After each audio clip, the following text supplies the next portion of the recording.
Kami kelompok 7 mata kuliah Cirebon Studies, kelas 2A, jurusan Komunikasi dan Penyiaran Islam, UIN Siber Syekh Nurjati Cirebon, mempersembahkan.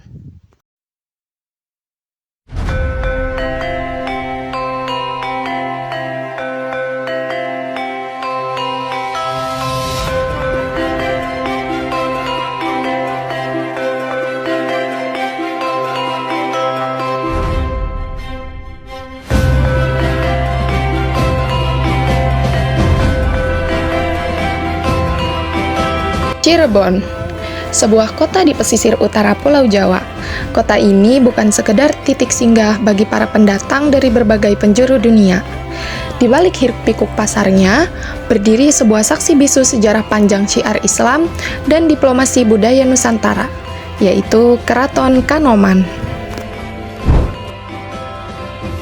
Putra Prabu Siliwangi yang bernama Pangeran Cakrabuana akhirnya bergerak membangun satu kerajaan Islam di Cirebon ini pada abad ke-14 dan dilanjut oleh Syekh Syarif Hidayatullah pada abad ke-15, dan pada abad ke-16 estafet syiar Islam itu berubah nama, walaupun satu tempat di sini berubah lembaga yang bernama Lembaga Kesultanan Keraton Kanoman.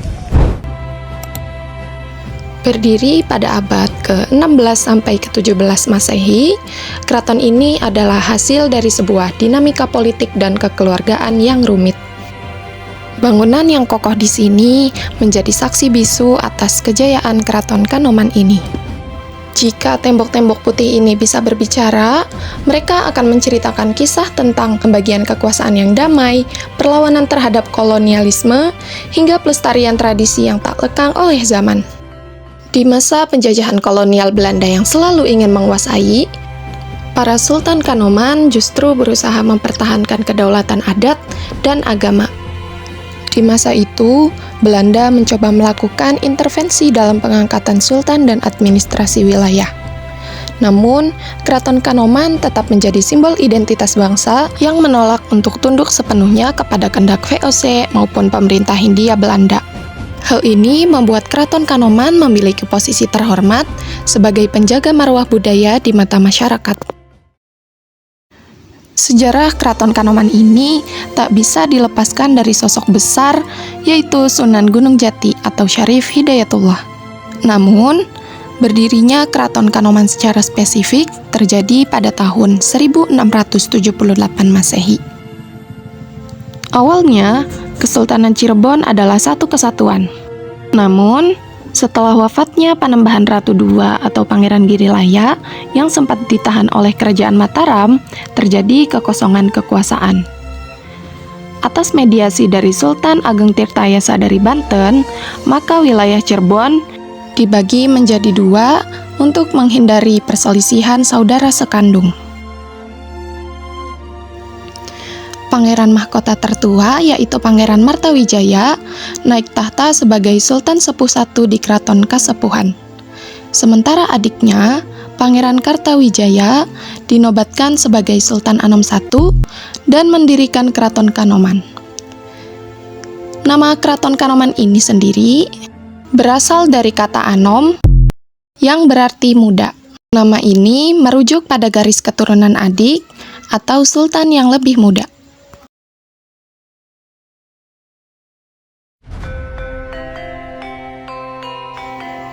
Memasuki kompleks Keraton Kanoman yang seluas kurang lebih dari 6 hektar ini, kita akan disambut oleh arsitektur yang unik. Keraton ini adalah cermin dari akulturasi budaya yang luar biasa, meliputi Jawa, Sunda, Islam, Hindu, dan Tionghoa.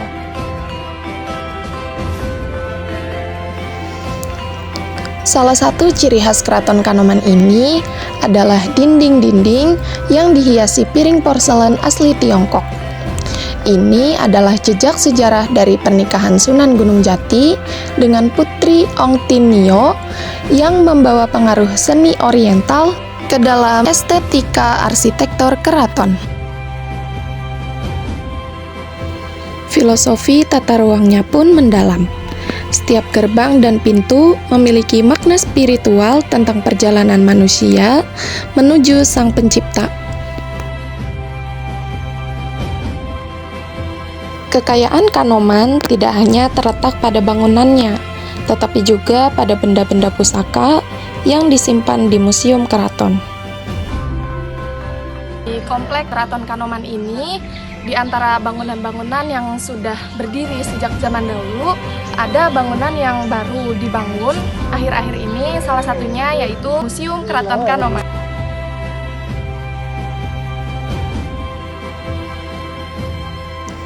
Bintang utama dari benda pusaka yang disimpan di Museum Keraton ini yaitu kereta perang Paksi Nagaliman.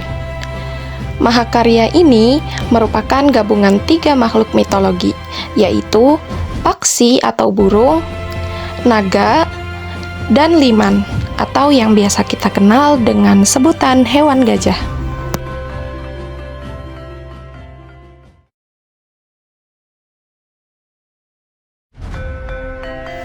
Selain itu, terdapat gamelan sekaten yang hanya dibunyikan pada saat-saat istimewa, terutama saat perayaan Maulid Nabi Muhammad SAW dalam tradisi Panjang Jimat. Upacara Panjang Jimat di Keraton Kanoman ini dikenal sangat sakral dan dihadiri oleh ribuan orang. Hal ini menunjukkan bahwa pengaruh spiritual Sultan tetap kuat di hati masyarakat Cirebon hingga saat ini.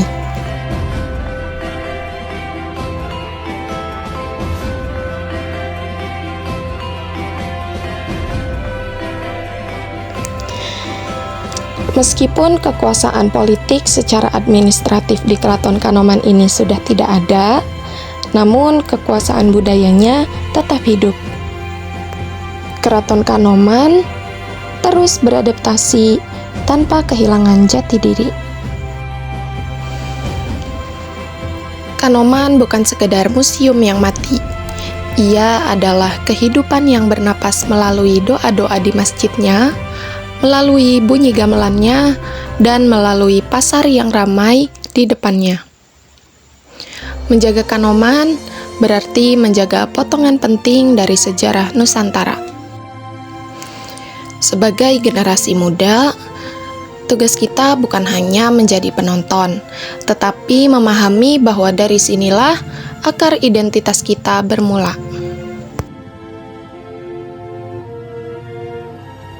Pangeran Cakrabuana sama Syekh Syarif Hidayatullah itu mengamanahkan kepada kita semua bahwa kita itu harus punya mental dan iman yang kuat, bahwa ada ciri khas Cirebon yang tidak bisa dihapus. Saat ini ada 2 amanah, diantaranya bahwa manusia itu punya jiwa yang kuat seperti karang.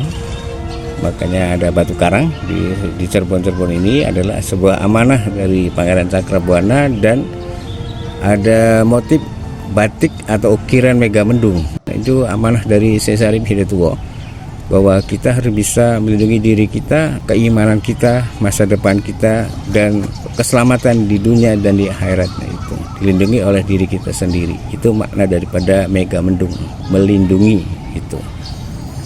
Makanya kupaslah sejarah biar kita mendapat manfaat.